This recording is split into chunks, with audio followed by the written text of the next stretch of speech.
All right, I'd like to welcome everybody to the December Talmud class. The Rabbi's class is sponsored by the Susser Foundation, the Skiba family, the Sheeran family, and in memory of Libby and Harold Grill. Rabbi, rest is up to you. Thank you. Thank you very much, Keith, and welcome everyone. So tonight we are going to talk a little bit about conversion to Judaism. I can hear someone's mic. I will recommend you to shut them off. Yeah, okay. And conversion to Judaism is, in my opinion, a fascinating topic. And there are a lot of differences between the way the Orthodox, the conservative, and the Reform movements will deal with this subject. For me, this is a very, very important theme because I come from a congregation, my former congregation, that conversion to Judaism was a very, very big topic. We did a lot of conversions every year. And I knew that I was going to work at that congregation, so I decided to do my final work at the rabbinate on conversion to Judaism. So this is a theme that I find interesting in particular, and I'll be more than happy to share with you some sources and some thoughts. And please feel free to interrupt me at any moment with questions. Just as a very general introduction before we see our first source, the situation today is that there is one single way to be part of the Jewish community, and the way is to convert to Judaism. If you were not born from a Jewish mom, and for some Reform temples, a Jewish father, if you want to join the Jewish people, you need to do a religious conversion to Judaism, which is per se something interesting because you can be a non-religious Jew if you want. If you want to be a non-religious Jew, you can, but you cannot join the people in a secular track. There is no secular track to join the Jewish people. You need to belong to some synagogue in order to convert to Judaism. And once you convert to Judaism, if you don't want to belong to any synagogue, it's fine. But in order to convert to Judaism, you need to belong. So I remember one of these Israeli programs with jokes on Jewish identity that some character would say, so I want to understand it. I need to put a kippah in order to become a Jew. And then when I become a Jew, I can take out my kippah and I don't need to use it anymore. And it's a joke on an actually serious subject, because if you are born Jewish, you can choose whether to affiliate or not to a synagogue, whether to practice or not Jewish religious Judaism. But if you are not born a Jew and you want to join the people, there is no non-religious way. There is no secular way to join the Jewish people. You will need to be religious or to become religious in order to join the Jewish people. And then if you want, you can just decide not to be religious anymore, which is interesting per se. And then I will share with you the first source on conversion to Judaism, and I want to comment on that source. So let me share my screen just a moment. Yes, here it is. So it's from Megillat Ruth, as probably you would anticipate. It's not a surprise. Can someone please read for me this first source? It's a short one. The next one will be much longer. I'll be happy to read it. Please. Ruth 1, chapter 1, verses 15 through 18. So she said, see, your sister-in-law has returned to her people and her gods. Go follow your sister-in-law. But Ruth replied, do not urge me to leave you, to turn back and not follow you. For wherever you go, I will go. Wherever you lodge, I will lodge. Your people shall be my people, and your God my God. Where you die, I will die, and there I will be buried. Thus and more may the Lord do to me, if anything but death parts me from you.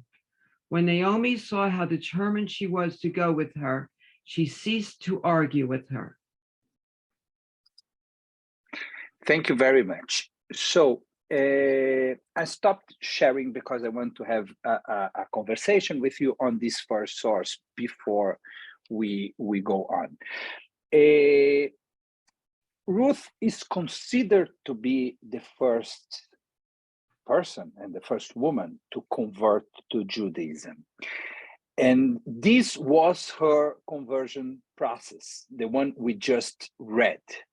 Have you read anything there about some learning experience? She had to spend some time studying, reading books, practicing Judaism, whatsoever. Have you read something there about a mikveh, about an immersion on a mikveh? Nothing. What Ruth did is a declaration. And by this declaration, she became Jewish. So this is an opportunity for us to talk a little bit about conversion to Judaism during the biblical time. During biblical time, the conversion to Judaism came together with marriage. So a woman who would marry a Jewish man, a non-Jewish woman who would marry a Jewish man, would adopt the husband's religion. And it was pretty automatic. It came with the wedding, because the woman would leave the father household and would enter into the husband household. And this transition from the house of the father to the house of the husband would include the husband's nationality, the husband's religion too. It was a package. And there was no conversion process whatsoever in the Bible. We don't read in the Torah anywhere about some period of time of classes or practicing Judaism or immersion in a mikveh or Brit Milah connected to conversion to Judaism. So everything we know today as the conversion to Judaism process, we learn from the Talmud.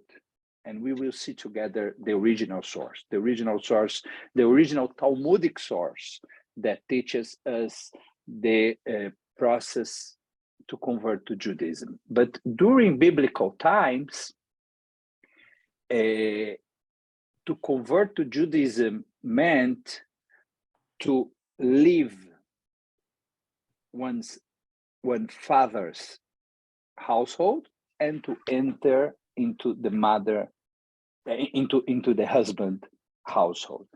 And a man would not convert to Judaism because a man would follow the religion and then the nationality and everything that came of his own father. So conversion to Judaism was a possibility for women only, and it came with marriage.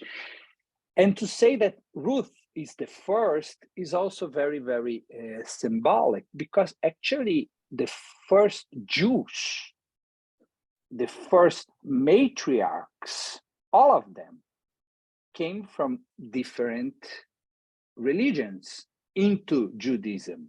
So why do we say that Ruth is the first to convert to Judaism and not Sarah? Because Sarah abandoned her previous religion and embraced Judaism. And actually Abraham too. Abraham also came from a history of idolatry and embraced Judaism. So we can say that the first actually people to convert to Judaism were the first patriarchs and matriarchs, but there was no conversion process as we know today. So the conversion process started from the following source that we will now read and study together. And I will ask you to pay attention and try to identify in this source what are the requirements that we find there regarding the process. So I will share it again, and I will ask someone to do the reading. We are now talking about a longer text. Who would like to read for us?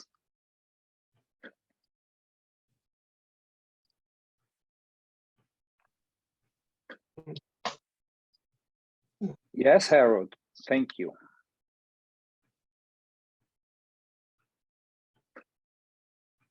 Okay. Yes, please. Yevamot. The sages taught in the Baraita with regard to a potential convert who comes into a court in order to convert at the present time when the Jews are in exile. The judges of the court say to him, "What did you see that motivated you to come to convert? Did you know that the Jewish people at the present time are anguished, suppressed, despised, and harassed, and hardships are frequently visited upon them?" If he says, "I know, and although I am unworthy of joining the Jewish people and sharing in their sorrow, I nevertheless desire to do so," then the court accepts him immediately to begin the conversion process.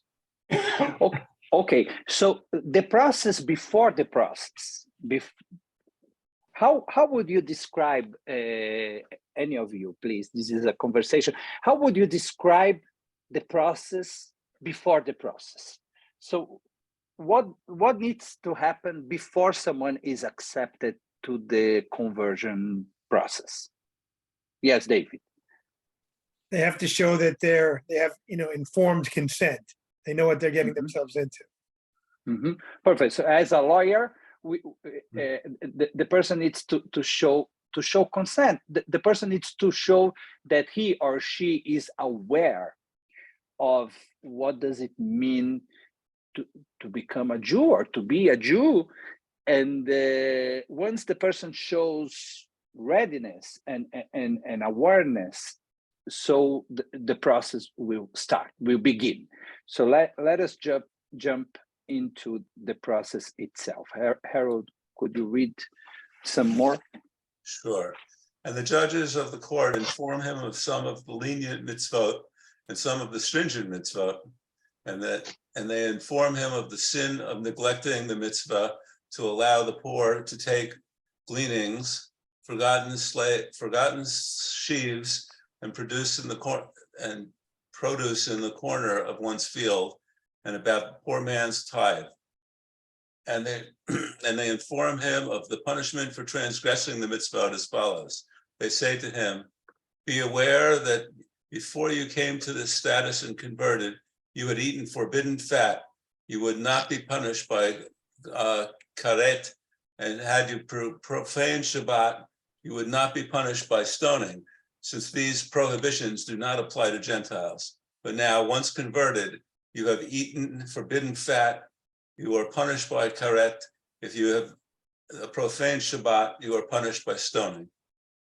Karet is death from heaven. Is one of the biblical punishment for not fulfilling, for not observing Shabbat, for instance. So what is happening here? So once the person is accepted to the process, there will be some kind of learning involved. Okay, so some of the mitzvot and the punishments and rewards associated to them will be explained to the candidate. Okay, let us read a little more. I should continue. Yes, unless there is someone avid to read. No avids around here.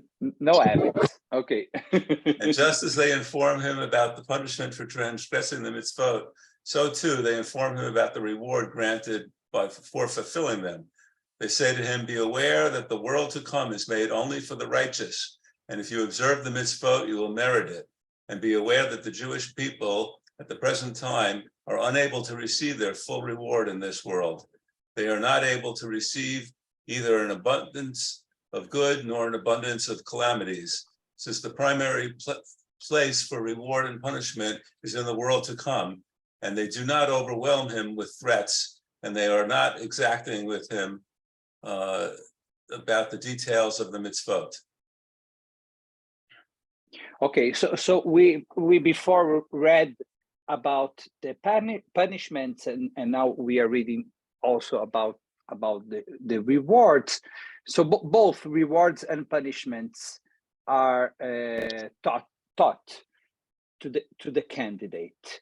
It's interesting that we do not see a formal process of classes or learning, but some sort of conversation on important topics of the Jewish practice, and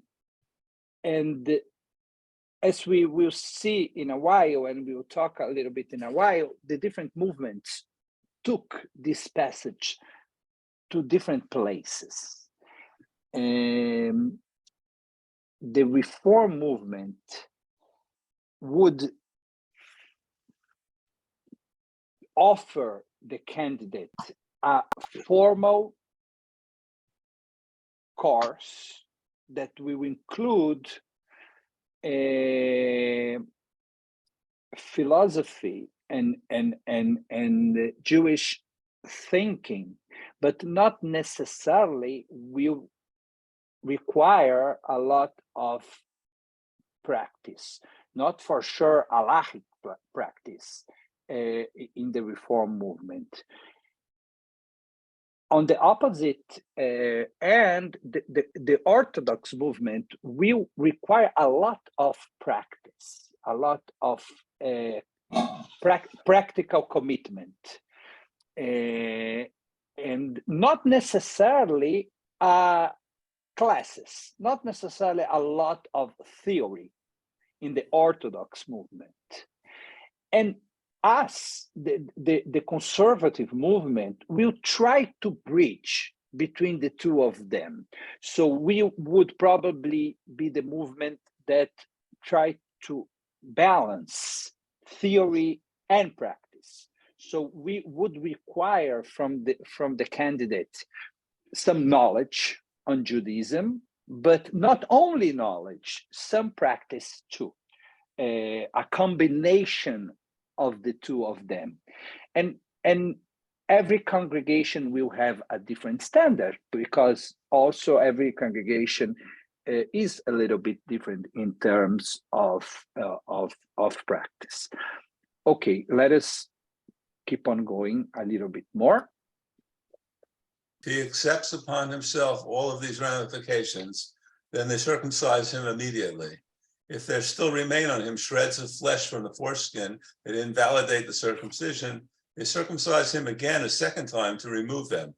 When he is healed from the circumcision, they immerse him immediately, and 2 Torah scholars stand over him at the time of his immersion and inform him of some of the lenient mitzvot and some of the stringent mitzvot. Once he has immersed and emerged, he is like a born Jew in every sense. Let us conclude one additional paragraph, and then we will talk a little bit. For the immersion of a woman, women appointed by the court seat her in the water of the ritual bath up to her neck, and 2 Torah scholars stand outside the bathhouse so as not to compromise her modesty. And from there, they inform her of some of the lenient mitzvot and some of the stringent mitzvot. Okay, so these few paragraphs that we just read is the first conversion process that we find in Judaism. It is 2,000 years old. It is from the time of Talmud. So before that, we did not have an organized process of conversion to Judaism. The conversion to Judaism starts from the source we've just read. And there we find the 3 basic requirements for the conversion to Judaism. One is learning. And on learning, I mean learning and practicing. Second is the mikveh, the immersion. And the third is brit milah in case of males, of men. So brit milah, mikveh, and learning with experience, so some period of practice of Judaism and studying Judaism is the requirement today for conversion. And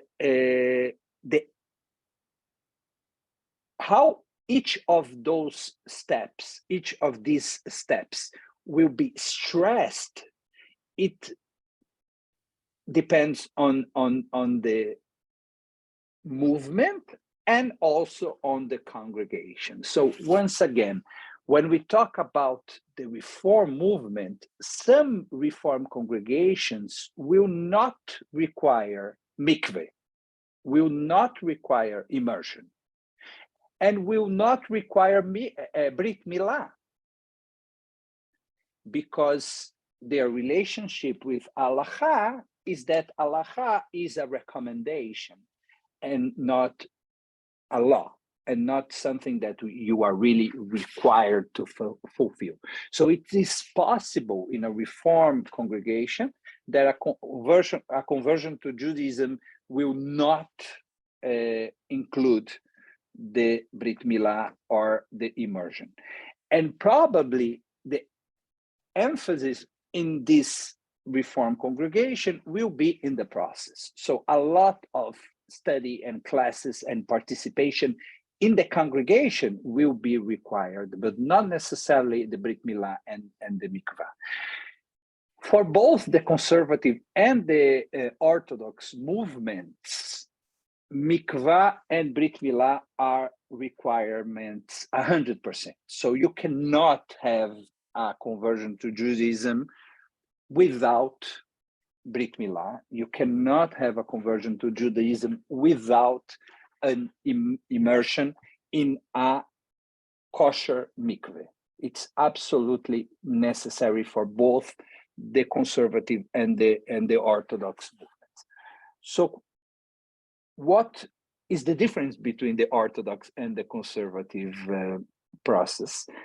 And the difference will be the importance that each movement will put on the practice. So for an Orthodox Beit Din, for an Orthodox court, the person needs to show commitment with Jewish practice, meaning the person needs to be kosher 100%. The person needs to observe Shabbat 100%.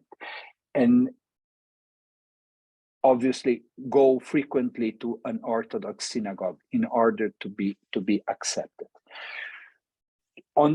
For a conservative Jew, as I said before, they will seek, or we will seek, to find a balance between some practice, but it wouldn't be coherent for us to require kashrut 100% or Shabbat observance 100% when our own congregations do not practice Judaism this way. This is not the case of our own practice. So it's not coherent to require from someone who wants to enter our congregation to say, you will be part of our people only if you fulfill this, but things that are not fulfilled by our own members. So the reality is that the conservative movement will require some commitment to halacha, but not necessarily that this person will need to become an observant Jew, ritually speaking, from one day to the other. So this is the difference. But as we understand the process that we've just read together, the conservative movement is meeting every requirement that is described there. So our conversion to Judaism, as we understand it, is 100% halachic and is 100% valid. And we don't see there in the source that we've just read the requirement for the person to become 100% shomer Shabbat or kasher. What we read there, that the person needs to understand the consequences of doing and not doing. So there must be some awareness in regard to what is going to happen to you if you fulfill, and what is going to happen to you if you do not fulfill. But still, this is a decision that the candidate will make, a conscious decision that the candidate should make. And we call it in Hebrew, Kabbalat all mitzvot. Kabbalat all mitzvot means that the candidate needs to accept responsibility over the mitzvot, which is different from Kabbalat mitzvot. It's different from accepting all the mitzvot. The candidate doesn't necessarily need to accept all the mitzvot, but needs to accept responsibility over the mitzvot. So the candidate needs to know the consequences of fulfilling and the consequences of not fulfilling the mitzvot, which is different from requiring the candidate to practice or to do everything. Let us just check if are there questions before we read some additional sources. Any comment? Yes, Sandy. So, Rabbi, I learned in Pirkei Avot that all Jews have a place in the world to come, and it looked like in this text it said the righteous. Okay, So our text. I was wondering if our texts were never one single coherent corpus, and they are not going to be. So we read conflicting passages. I see. Everywhere. So this is another example. So we know that our tradition is full of dialogue, with conversation between different people from different times with different world views. So this is another example. Yes, Okay, Sherry, thank you. Cheryl and Jeff.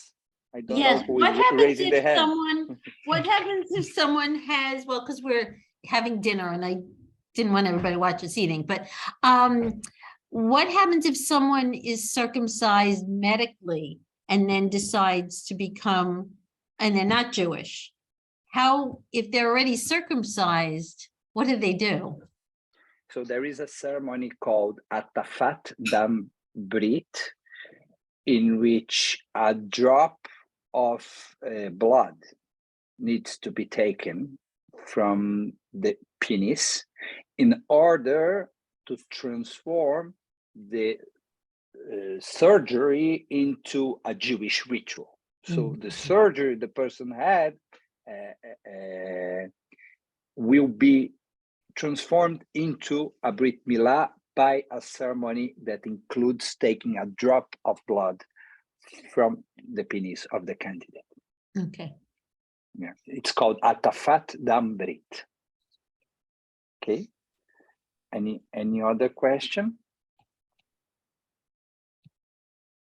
So the problem starts when someone who belongs to a synagogue or to a specific movement wants to be accepted in a different synagogue and in a different movement. And it happens all the time. Just to tell you a true story that I experienced here at Herjik a month ago or so.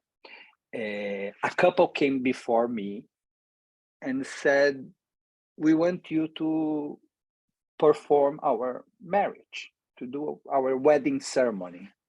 And we are both Jewish. This was the first thing they told me. And I said, very nice. And I started talking to them, and she is a daughter of members of Herjik, and her father and mother are both Jewish. And he is not a member, and his family is not a member. He is a son of a non-Jewish mother. But he belongs to a Reform temple that considers him Jewish, 100% Jewish. And the two of them came and said, we are both Jewish, and we want you to perform at our marriage, to marry us. And after this conversation, I had the uncomfortable conversation with them and the difficult conversation with them that I explained that according to our standards, to the conservative movement standards, he is not considered to be Jewish because his mother is not Jewish and he didn't undergo any conversion process whatsoever. For his Reform congregation, he is Jewish. He's 100% Jewish. But for us, if he wants to get married, he needs to go he needs to pass in front of a Beit Din. He needs to do a conversion to Judaism. So the first reaction was very harsh, was very, very, very difficult. And I tried to be as polite and kind and smiley as possible. But this is a very difficult message to say to someone. You've ever considered yourself a Jew? And he really considers himself a Jew. He has a child from a previous marriage, and the child is Jewish because the mother is Jewish, and the child is enrolled in his congregation's religious school. So Judaism is his only reference, and he's not someone who is practicing Christmas or Easter.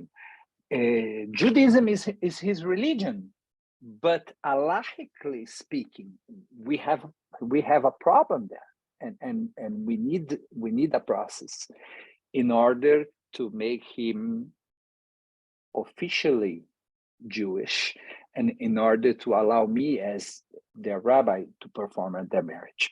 So the good news is that that one was not the last conversation. We had some conversations after, and they are considering the conversion process in order to be married by us. But this is an example. The same thing will happen with someone who is converted by hergic and goes to an Orthodox shul, and eventually the rabbi there will say, you know, the standards that hergic has is not our standards, and you are not considered to be a Jew. And so this situation is happening all the time, and this is a big challenge for the Jewish people. We have several differences, and we are not ready to agree upon who is Jewish and who is not. Yes, Dave. Rabbi, would it have mattered, the man in the story you just told, would it have mattered if he went through a reform conversion and converted through a reform conversion?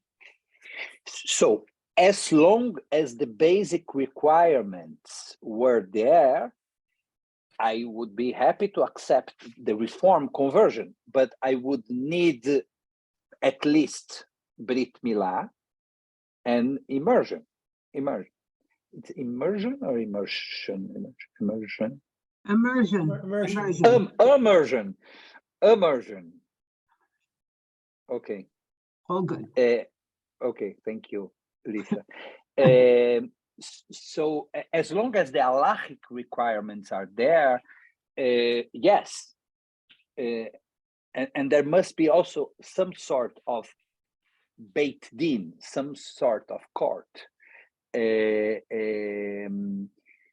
So we can and we must, I would say, be flexible and try to accept. But in this specific case, there was no process. There wasn't anything. So I told them that I would be very flexible in regard to the requirement of because a regular process would last at least 1 year of classes and participation in the synagogue and everything. I would skip this requirement because this person has the practice already and has the knowledge already.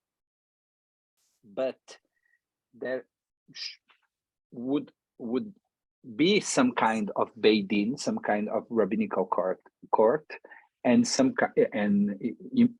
immersion and Brit Milah. Those are the requirements that we cannot skip. And any other question? I think Yossi is with one question almost. Yeah, I have a question. Coming. Yes. To be honest with you, Rabbi, I really don't like it, this type of an approach. But let's say he didn't convert or go to Beit Din, their kids will be Jewish, no matter what. Because the mother is Jewish. Jewish. Yes. Right? Okay. Isn't the goal of Judaism to survive? If the goal is to survive, why to make it so difficult, for God's sake? I don't get it. I mean, they did the same thing to the people from Africa. When they came to Israel, their rabbinate decided to convert them. And many of them didn't get converted, but they're still Jewish. They're Israeli citizen and they fulfill all the requirements, a citizen. This is what I don't understand. Why make it so hard? I mean, why there is no flexibility, especially after the Holocaust? Yeah. There is some flexibility. Here we have a nice family. He's saying he's Jewish, it's fine. So he doesn't go to pray 3 times a day. What is the big deal? I don't understand it. I never understood it. But the willingness, the intent of being a Jew It's really important. So doesn't this count? I know, I know you have to follow the rules, Rabbi. I think important. it's a very, very, very important comment, and thank you so much, Yossi. The question is, where do we draw the line? And Amos Oz, the Israeli writer, was Yes. secular. So once he said, a Jew is everyone who is crazy enough to consider himself a Jew. So, according to Amos Oz, someone who wakes up in the morning and says, "You know what? Today I'm feeling very Jewish," and this person is a Jew, does not need to undergo any kind of process in order to be accepted, because Amos Oz is a secular Jew who believes that everyone who wants to be Jewish, let them Should be Jewish. Yes. Yeah, let them be Jewish. This is an approach, but this is not the approach of the Reform, the Conservative, the Orthodox movement, not even of the State of Israel. The State of Israel will require at least one of the grandparents to be Jewish in order to consider the person a Jew. So someone who came to Israel to volunteer and fell in love with Judaism and wants to get a Teudat Zeut because considers himself or herself Jewish, the State of Israel will not accept, because they need to have at least one grandparent who's Jewish. So the question is how to draw this line. Yes, Lisa. Yeah, the whole subject is very concerning to me because my daughter-in-law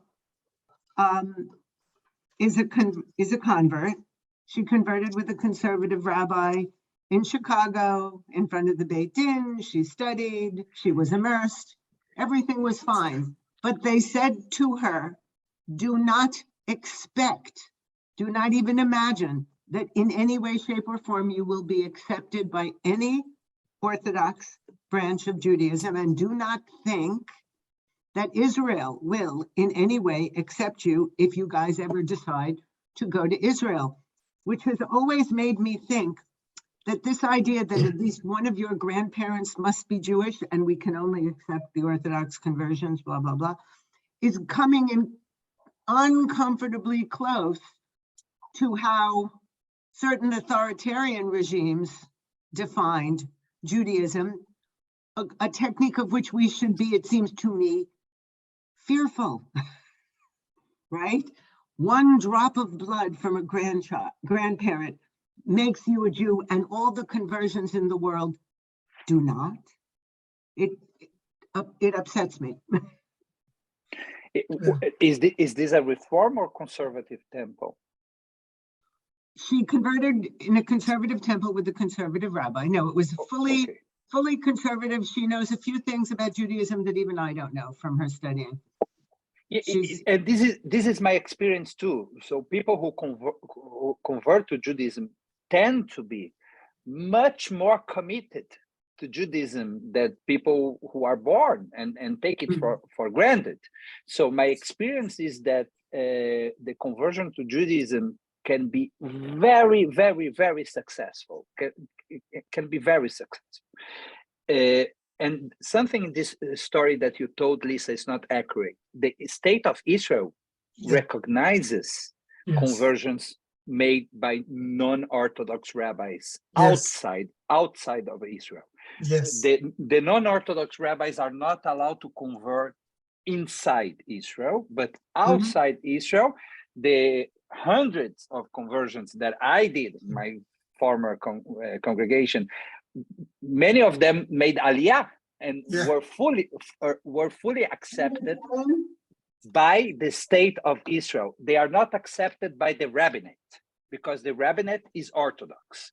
The rabbinate would not accept them, but the state of Israel as a secular entity will accept conversions made by Reform and conservative and Orthodox movements outside of Israel. Oh, I'm sure that that will be helpful to her.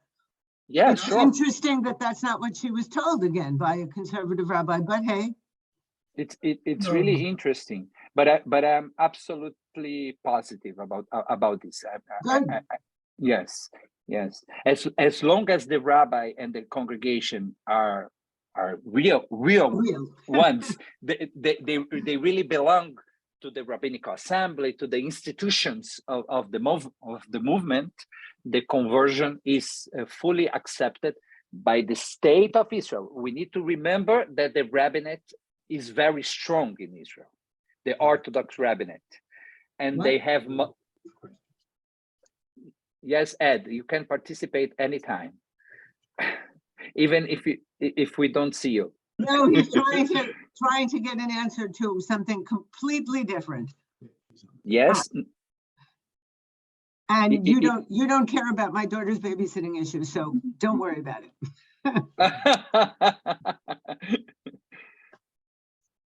Is the babysitter a convert too?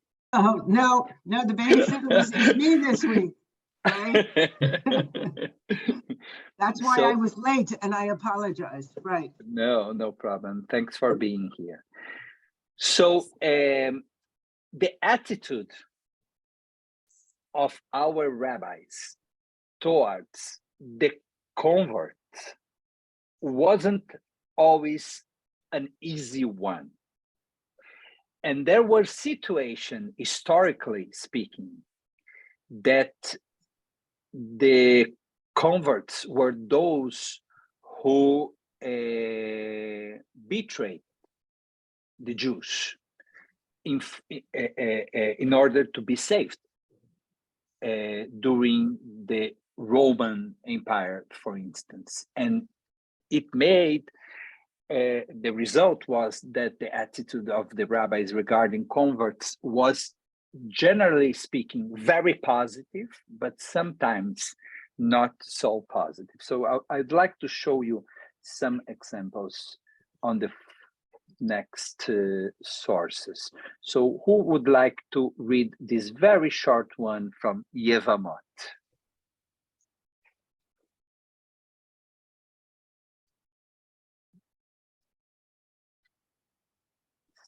Yes, Lisa. Okay. Oh, wow. It's very difficult. Yeah. Yes. Evil after evil will befall those who accept converts.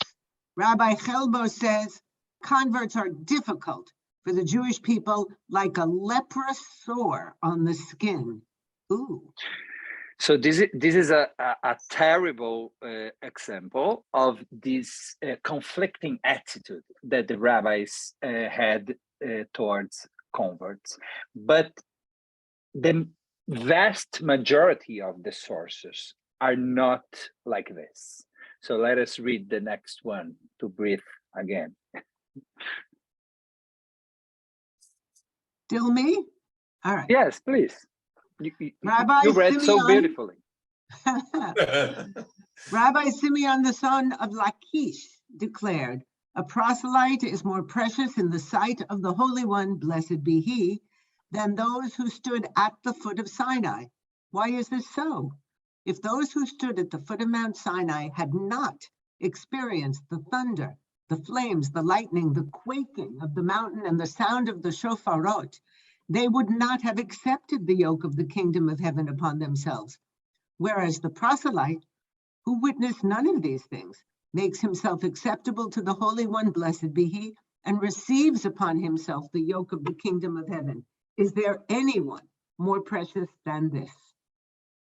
So this is a very beautiful passage that will say it's even more, it's even bigger, the merit of the person who decides to join our people, to embrace us, our Torah by decision, and not because he or she was born. And this is also my experience. As I told you, many Jews were born Jews and take it for granted and will never value it in any way. And those who decide to dedicate 1 year of their lives to come to the synagogue, to study, to do some exams, normally those people are really committed. And I saw examples in which those people who converted to Judaism became the Jew of the family, the person who will host Pesach and will host Rosh Hashanah and will remind everyone about the Jewish holidays and will remind everyone about the Jewish rituals. So the conversion to Judaism can be very, very successful. But we see here that there were conflicting attitudes as regarding to conversion. And there is one last single source that it's very famous, but I would like to revisit with you just to be sure that you know it, and it's a beautiful one. Yes. Anyone? I'll read it. I'll read it. Thank you so much, Cheryl. Now that I'm not chewing. The sages taught there was an incident involving one Gentile who came before Shammai. The Gentile said to Shammai, "How many Torahs do you have?" He said to him, 2, the written Torah and the oral Torah. The Gentile said to him, "With regard to the written Torah, I believe you, but with regard to the oral Torah, I do not believe you. Convert me on condition that you will teach me only the written Torah." Shammai scolded him and cast him out with reprimand. The same Gentile came before Hillel, who converted him and began teaching him Torah. On the first day, he showed him the letters of the alphabet and said to him, Aleph, Bet, Gimel, Dalet. The next day, he reversed the order of the letters and told him that an Aleph is a Tav, and so on. The convert said to him, "But yesterday you did not tell me that." Hillel said to him, "You see that it is impossible to learn what is written without relying on an oral tradition. Didn't you rely on me? Therefore, you should also rely on me with regard to the matter of the oral Torah and accept the interpretations that it contains." There was another incident involving one Gentile who came before Shammai and said to Shammai, "Convert me on condition that you teach me the entire Torah while I am standing on one foot." Shammai pushed him away with the builder's cubit in his hand. This was a common measuring stick, and Shammai was a builder by trade. The same Gentile came before Hillel. He converted him and said to him, "That which is hateful to you, do not do to another. That is the entire Torah, and the rest is its interpretation. Go study." The Gemara relates, eventually the 3 converts gathered together in one place, and they said, "Shammai's impatience sought to drive us from the world. Hillel's patience brought us beneath the wings of the divine presence." Wow. So this is a very powerful and beautiful Talmudic passage that will testify on 2 approaches. One, very strict, the Shammai approach, in which, and we could say Shammai is today the Orthodox movement, that you are not allowed to convert until the point you are absolutely ready and agree with the entire package. Whereas the conservative approach, I would say, and for sure the Reform too, is that the candidate does not need to be totally ready, but needs to show some kind of willingness to learn and to practice and to get involved. So as David said in the beginning, so the contract that is signed here is not a contract in which the candidate upfront needs to say, you know what, I am practicing everything, doing everything, but the candidate needs to say, needs to show willingness, needs to show commitment. And the commitment, I can tell you, in my opinion, it's more important than any specific practice, because you practice today and you can't stop practicing tomorrow. Commitment is something much, much deeper. Someone who wants to be converted in front of an Orthodox Beis-Din can come to this Beis-Din and say, I eat 100% kosher, I observe Shabbat and everything. And once converted to Judaism, the person can abandon everything.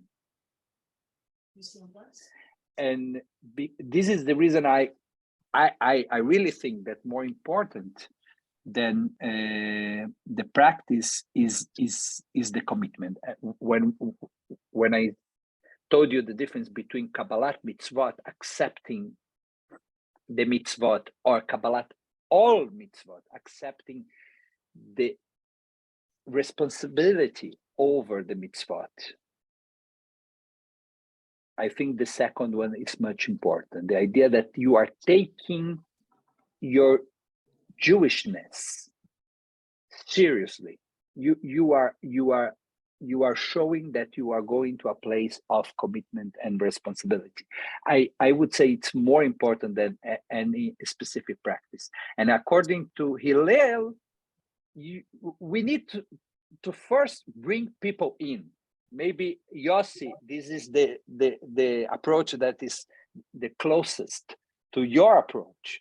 So according to Hillel, even if the person does not want to accept the oral Torah, even if the person thinks he or she can learn Judaism while standing on one foot, we need to embrace them. We need to accept them. We need to bring them in.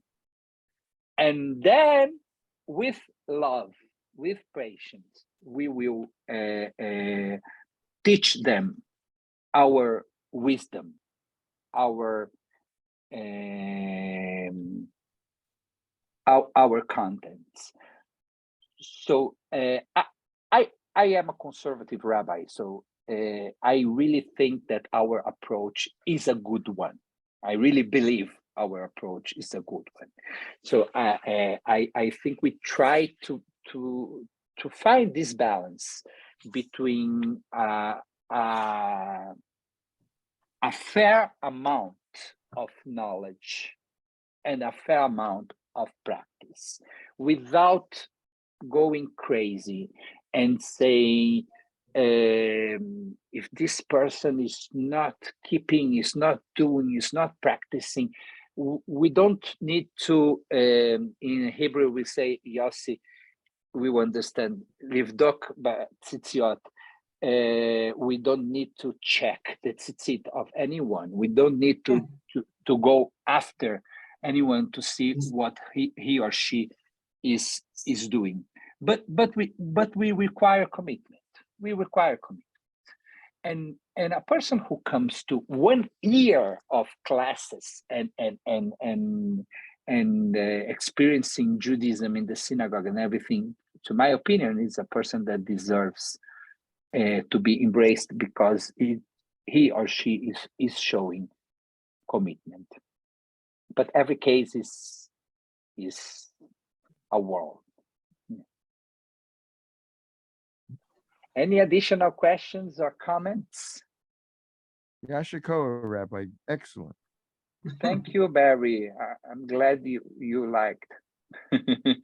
Well, very enlightening. Thank you so much. It's good for Hanukkah. enlightenment is good for Hanukkah. And anyone else? Any other comment? Great. So Thank you, Rabbi. have a wonderful night. Hanukkah Sameach. Happy Hanukkah. Keep warm. Thank you, Rabbi. Bye. Lila Good Dog. night. Thank Bye, you very bye. much. Thank you, Rabbi. Hanukkah Sameach. Hanukkah Sameach. Yashikov. Thank you. Have a nice evening. Good night. Good night. Good night. Thank you.